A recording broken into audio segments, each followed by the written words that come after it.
Today we're going to be harvesting and processing berries from the Swasey barberry, which is a relative of the agarita.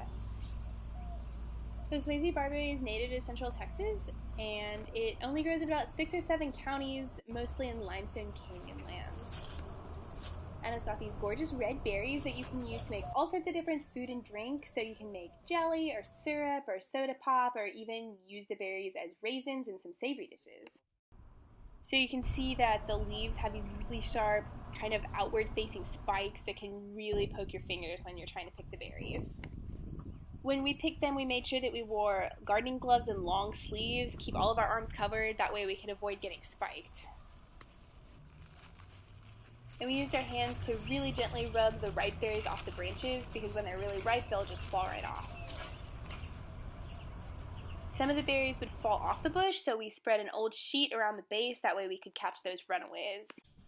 So once we were done picking, we had a bunch of berries interspersed with these really sharp leaves and twigs, which we had to get rid of before we could start processing them. And to do that, we used this fine kind of wire mesh, just big enough that the berries wouldn't fall through, and we would run small handfuls of the berries over the mesh so the leaves would get stuck and the berries would roll right off. So here's what our clean berries looked like. You can see there's no leaves or debris stuck in there. And then we gave them a good rinse in the sink, kind of shook them around. That'll get rid of any additional debris or dirt that's left on those. Once the berries were all rinsed, we started to extract the juice, but we wanted to save the seeds, so we didn't want to use any process that involved a lot of heat. To get a really pure juice, you can use a steam juicer, which heats the berries up to just below boiling and then presses the juice out. You don't ever want to boil Swasey berries when they have the seeds in, because the seeds contain this alkaline compound called berberine, which will make your juice taste really bitter. So you want to keep it below boiling. So we decided to process our berries in a blender.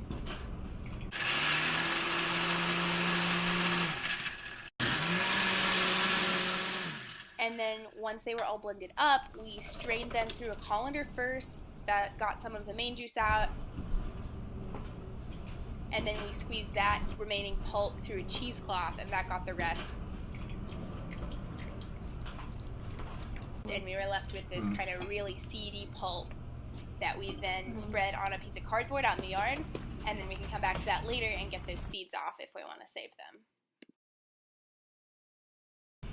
To separate these seeds from the pulp that you can see, we did this process called winnowing, where we poured them from cup to cup on a windy day, and the wind would blow away any debris and the seeds would fall right back into the cup. So when you're done, you just have pure seeds. So then we went back to the kitchen and we measured out the amount of juice we had after processing the berries. And we had about 6 cups of berries when we started, but we only ended up with around 2 cups of juice, which is not a whole lot. By the way, if you do end up with more, this juice can definitely keep in the freezer if you want to save it for another time or even for next year. But anyway, so we decided that since we only had 2 cups, we were just going to make a really small batch of jelly. Before we did anything with our juice, we got our jars ready to start sterilizing. So we put our jars on a tray and popped that in the oven. And then we took the little insert of the jar lids and put that in some water and put it on the stove to boil. That way it would be all ready for us to jar our jelly. To make the jelly, we poured our juice into a pot and then added sugar. So we added 2 cups of sugar. That's a 1-to-1 ratio with our juice. And we also used about a tablespoon of Sure-Gel pectin, but because Swasey barberries naturally contain pectin, you should be just fine without it if you don't want to use that. At this point, we just stirred our juice and sugar and pectin mixture together and brought it to a boil over medium to high heat. And you can see it's a really beautiful orange color when it's boiling. It just looks gorgeous. For the next few minutes, around 20 minutes, we just kept a really close eye on it, and we used a couple different ways to tell when it's done. So we dripped it off the side of a spoon to see if it was dripping really slowly. If there's a really long time between drips, you know it's getting ready to set. And we also did a trick where we drip it in some ice water, and if it forms a little mat and gels together, that's when you know it's set up. Another trick you can use is drip some on a plate and run your finger through the middle, and if it fills in where your finger was, that means it's not ready to set up yet.